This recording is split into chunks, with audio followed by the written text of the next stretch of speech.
Paris 2024, c'est un grand rêve. C'est l'aboutissement de toutes ces années d'entraînement, d'efforts.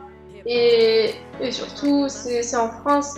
Ce serait vraiment trop ouf de voir dans les gradins ma famille, mon chéri, enfin vraiment mes amis, mes collègues qui m'entourent. Et après, en tant que sportive, c'est quand même notre plus grand rêve.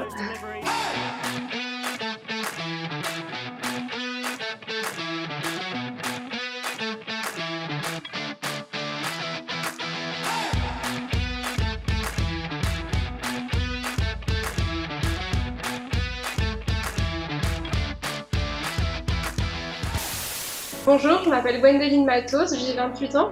Je suis déficiente visuelle et je pratique le goalball en équipe de France. J'habite à Besançon, en Franche-Comté. Je suis référent handicap au sein du service sport du département du Doubs.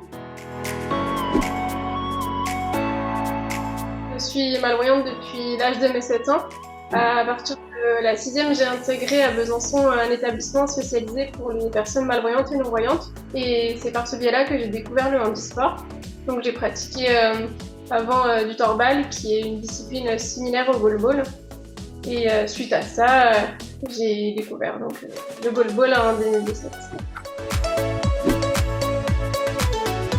C'est un sport qui existe depuis 1946, le goalball. En France, il s'est développé ces 10 dernières années au vu des Jeux de Paris. C'est un sport paralympique spécialisé pour les personnes malvoyantes et non-voyantes. Donc c'est un sport de ballon sonore qui se joue sur un terrain de la taille d'un terrain de volley, donc 9 mètres de large et 18 mètres de longueur. De chaque côté, il y a 2 équipes qui s'affrontent. Donc on est 3 sur le terrain, 3 sur le banc, par remplaçant. On a tous des lunettes opaques pour qu'on soit vraiment tous en cécité totale. On a au sol des ficelles qui sont scotchées pour pouvoir se repérer avec les mains et les pieds pour qu'il y ait un relief. Et on joue avec un ballon sonore. Donc ce ballon sonore pèse 1,250 kg. C'est une coque en plastique rigide qui fait la taille d'un ballon de basket. Et à l'intérieur, il y a des gros lots. Il va falloir marquer dans le camp adverse en faisant rouler la balle au sol, comme un tir de bowling. Et il n'y a jamais de traversée de terrain. On est chacun dans notre zone de défense ou zone d'attaque. Quand ils vont nous regarder, souvent ils sont impressionnés. Déjà par le silence, parce que c'est un sport qui demande un silence complet quand le jeu est en cours. Puis s'il y a du bruit, on ne peut pas entendre la balle. C'est un sport également de technique et de tactique. Il y aura forcément une équipe de France de goalball qui sera aux Jeux de Paris 2024. Après, à nous de rester dans la sélection, puisque les sélections repartent à 0 après chaque échéance. Alors, par rapport à l'équipe de France féminine, on a commencé en division B, puisque chez les filles, il y a 2 divisions. On est monté en division A l'an dernier en Finlande. On a fini 3e. Suite à ça, on a pu accéder aux championnats d'Europe division A qui ont eu lieu en novembre dernier en Turquie. On a fini 5e. Et on a pu se qualifier pour les championnats du monde qui auront lieu en décembre cette année au Portugal.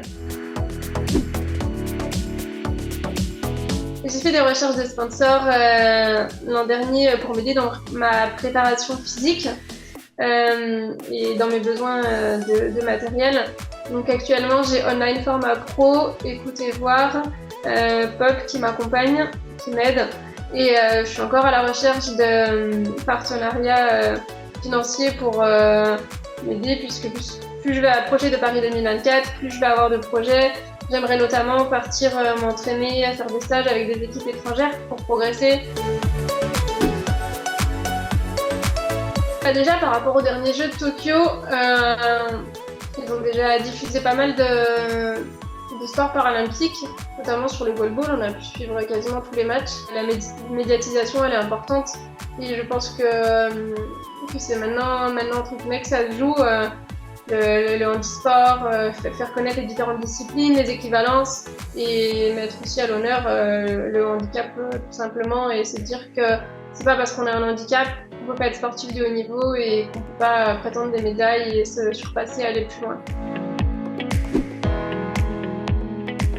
Certains sports, parce qu'il y a des sports qui sont vachement compliqués pour ma part, en tant que malvoyante à suivre. J'adore regarder l'athlétisme et le goalball surtout.